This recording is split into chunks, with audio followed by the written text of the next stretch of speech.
देखिए भाई, हम तुम्हें क्वेश्चन करा रहे हैं। सेट नंबर है तुम्हारा, जो क्वेश्चन पेपर का सेट नंबर है, सेट फर्स्ट है और इसका 324 एक्से कोड है। क्वेश्चन नंबर 1 करेंगे। 1 है cos theta sin theta cos theta, फिर प्लस करेंगे sin थीटा माइनस के cos थीटा, और यहाँ cos थीटा और sin थीटा। ठीक है, देखा? चलो ओके।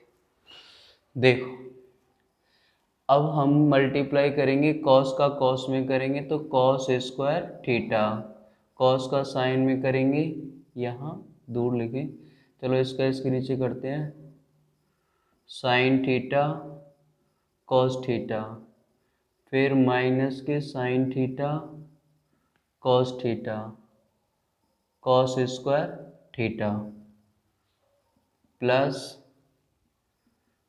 sin स्क्वायर थीटा और sin theta and cos theta, फिर करेंगे माइनस के sin थीटा cos थीटा और sin स्क्वायर थीटा। ठीक है, अब देखो, इसे जोड़ेंगे, दोनों आव्यूह को जब जोड़ेंगे तो क्या होंगे, पहले वाला पहले साथ, दूसरे वाला दूसरे साथ, पहला पहले साथ, दूसरा दूसरे साथ। तो हम क्या करेंगे, cos को sin में जोड़ेंगे, sin स्क्वायर थीटा, उसके बाद प्लस cos स्क्वायर थीटा, इसे इसमें जोड़ देंगे, माइनस के sin theta cos theta sin theta cos theta, फिर ऐसे जोड़ देंगे, माइनस के प्लस है, प्लस के sin theta cos theta minus sin theta cos theta, फिर इसे जोड़ देंगे, sin स्क्वायर थीटा और cos स्क्वायर थीटा। तो इसकी वैल्यू हो गई 1, इसकी हो गई 0, क्योंकि ये से कट गया, ये से कट गया, और यहाँ होगी 0, यहाँ होगी 1, ख़त्म कहानी। और यहाँ भाई इक्वल और लगाते जाना है, क्योंकि अगर इक्वल नहीं लगाएंगे तो फिर ये क्वेश्चन हो जाएगा गलत। ठीक है, चलो दूसरा देखते हैं। दूसरा है क्वेश्चन नंबर अगला के √1 प्लस साइन 2x और इसका dx समाकलन बताना है। तो देखो, √1 का फॉर्मूला खोल देंगे, 1 square x, sorry sine square x cos square x plus के 2 साइन एक्स कॉस एक्स, और यहाँ dx है i इक्वल, तो i की वैल्यू कितनी हो गई, ये हो गया तुम्हारा साइन एक्स और कॉस एक्स, इसका होल स्क्वायर, ये हो गया dx। तो i इक्वल कितना आ गया, साइन एक्स कॉस एक्स का dx। तो साइन का होता है समाकलन माइनस के कॉस, और कॉस का होता है साइन एक्स, और यहाँ कर देंगे प्लस के सी, और यही तुम्हारा उत्तर है जी। ठीक है, उसके बाद देखो क्वेश्चन नंबर अगला, इसे उतार लो। अब देखिए भाई, मैंने यहाँ 2 क्वेश्चन और उतारे हैं, देखो इन्हें कैसे करेंगे। इन्हें करेंगे कि ये है हमारा अवकल समीकरण। अवकल समीकरण में कह रहा है कि हमें बताइए घात, ये सेटे से हटा दे रहा हूँ।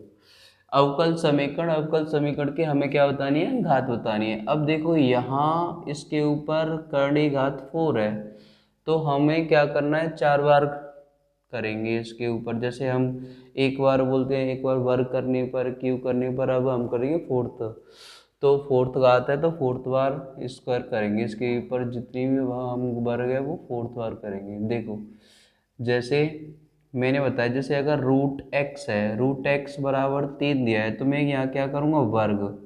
वर्ग करने पर तो मतलब इसका वर्ग करूँगा तो x बराबर कितना हो जाएगा, 3 की पावर 2। यानी कि इसकी जो रूट एक्स होता है, रूट एक्स का मतलब क्या होता है, x की पावर 1/2। वर्ग करने का मतलब 2 से 2 कट गई, इसलिए क्या आ गई, x।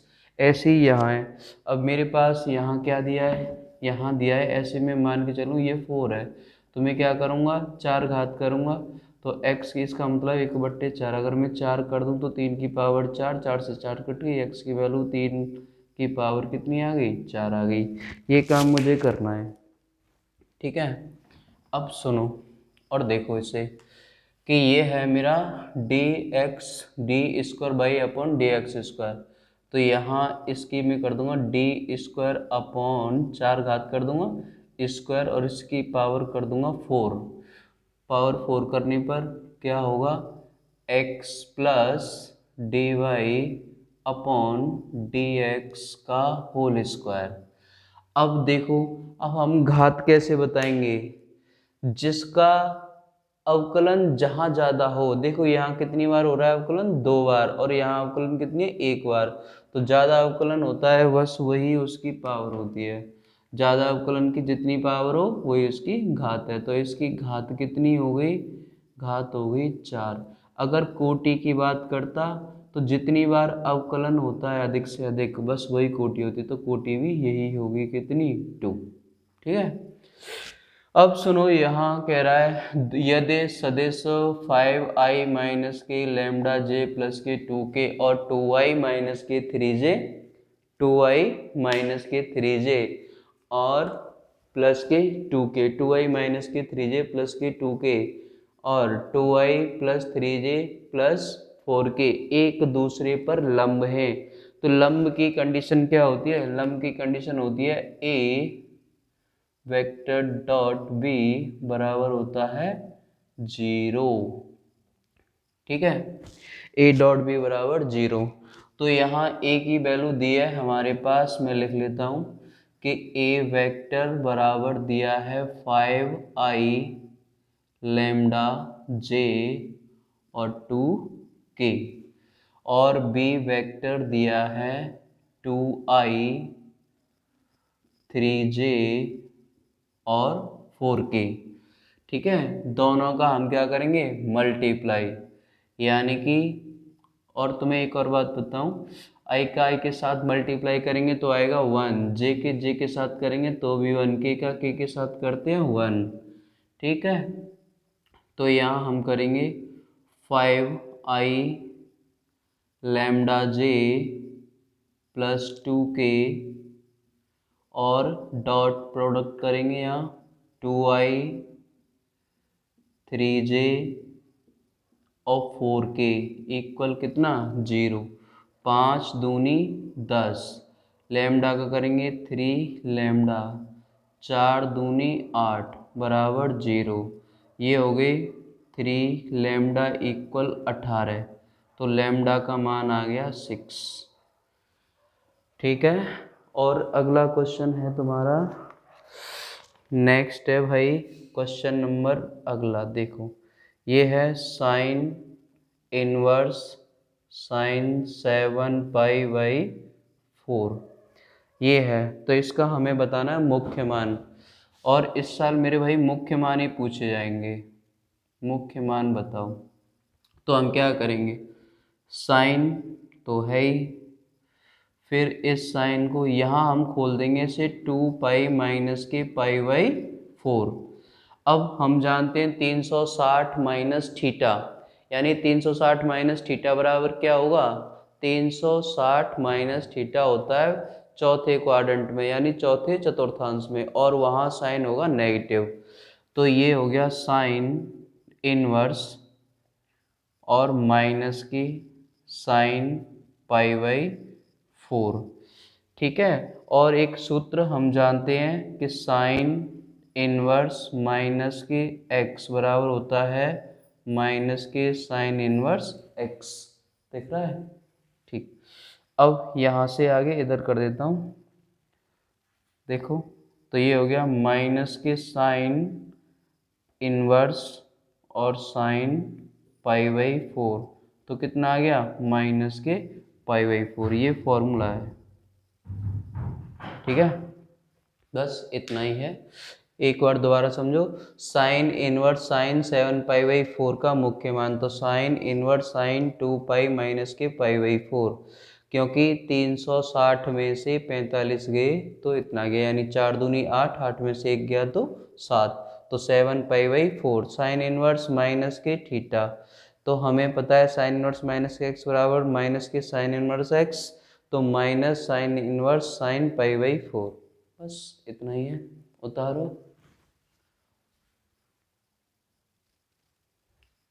देखिए भैया, क्वेश्चन लिखा है हमने यहाँ, यदि ए और बी दो घटनाएं इस प्रकार हैं, यदि ए और बी दो घटनाएं इस प्रकार हैं कि पी ए बराबर 0.4 और पी बी बराबर 0.8 और पी बी अपॉन ए बराबर 0.6, तो P A in union B बताइए। तो जब हमें पता है दो घटनाएं स्वतंत्र हैं, दो घटनाएं स्वतंत्र हैं, तो हमें क्या करना है, बस ये कंडीशन है, जब दो घटनाएं स्वतंत्र होती हैं तो हमें क्या करना है, बस ये बताना है तुम्हें।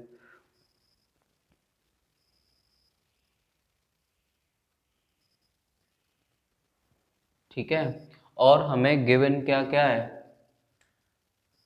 तो देखो एक फॉर्मूला होता है P B upon A, P B upon A equal होगा कितना, P A intersection B upon P, अगर जो नीचे है बस वही रख देंगे पी ए, तो पी बी अपॉन ए का मान कितना दे रहा है 0.6, इसका मान दिया है नहीं पता, A U intersection B, P A का मान 0.4, आपस में मल्टीप्लाइड 0.6 इंटू 0.4, तो ये आ गया पी ए इंटरसेक्शन बी। तो यहाँ करेंगे P A intersection B equal 0.24, कितना हो गया 0.24, ठीक है। अब हमें इंटरसेक्स यूनियन निकालना है, तो एक और होता है, यानी कि P A plus P B minus P A intersection B equal P A union B. तो हमें चाहिए P A union B, P A union B equal P A का मान 0.4 प्लस 0.8 माइनस 0.24, तो ये हो गए तुम्हारे 12, मतलब 1.2 माइनस के 0.24। तो भाई इसे घटा लेंगे, 1.20 में से 0.24 घटाएंगे, 10 में से 4 गए तो 6 बचे, 11 में से 2 गए तो 9 बचे, यानी कि 0.96, और यही हमारा उत्तर है। ठीक है, अब देखो नेक्स्ट क्वेश्चन क्या है। नेक्स्ट कह रहा है, यदि समीकरण, समीकरण दिया है, समीकरण है y इक्वल ए की पावर x प्लस के v से संबंधित अवकल समीकरण ज्ञात कीजिए जहां a और b अचर हैं, जहां a और b कैसी हैं, अचर, जहां a और b अचर नंबर है। तो हमें क्या करना है, जिसमें जितने अचर होते हैं हमें उन अचरों को क्या करेंगे, हम हटा देंगे। ठीक है, तो देखो अब हम करेंगे क्या, अवकलन, x के सापेक्ष अवकलन करने पर, तो y का हो गया dy अपॉन डी एक्स, ए तो है ही गुणांक, a e की पावर x का e की पावर x, और b का बन गया 0, और ये हो गया फर्स्ट। ठीक है, 0 को हटा दो। अब मैं क्या करूँगा भाई, दो अचर पद है तो दो बार करेंगे, 2 बार करेंगे तो इसका भी एक बार और करना है, तो पुनः अवकलन, पुनः अवकलन करने पर, पुनः अवकलन करेंगे तो कितना आएगा, डी स्क्वायर बाई, नहीं दिखा, इधर देखो, D square by upon D X square, और यहाँ हो गया ए अपॉन एक्स, ये हो गया तुम्हारा सेकंड, ये फर्स्ट। तो मैं करूँगा समीकरण फर्स्ट व सेकंड से क्या कर दूंगा, D square by upon D X square बराबर D Y upon D X. ठीक है, इसे मैं ऐसे भी लिख सकता हूँ, D square by upon D X square, यहाँ से ये देखो बीच में इक्वल है, क्यों इक्वल है, क्योंकि यहाँ भी ए एक्स की value D I upon D x है और यहाँ ए ई एक्स की वैल्यू भी सेम है, मतलब इस ये दोनों वैल्यू कैसी होगी, ये भी ए ई की पावर एक्स, ए ई की पावर एक्स दोनों इक्वल हैं, तो ये बराबर ये। अब इसे मैं एक तरफ लेके आऊँगा तो क्या करूँगा, minus K D Y upon D X बराबर 0। ठीक है भाई, ओके, चलो तो उतारो फिर इसे। अब देखो आगे, यहाँ दे रहा है फलन F x equal x cube plus 3 x equal, यानी x बराबर नहीं है 0 के, और एक दिया है x बराबर 0 के लिए दिखाइए कि x बराबर 0 पर फलन सतत है या नहीं है। तो हम क्या करेंगे, ये है क्वेश्चन तुम्हारा, फलन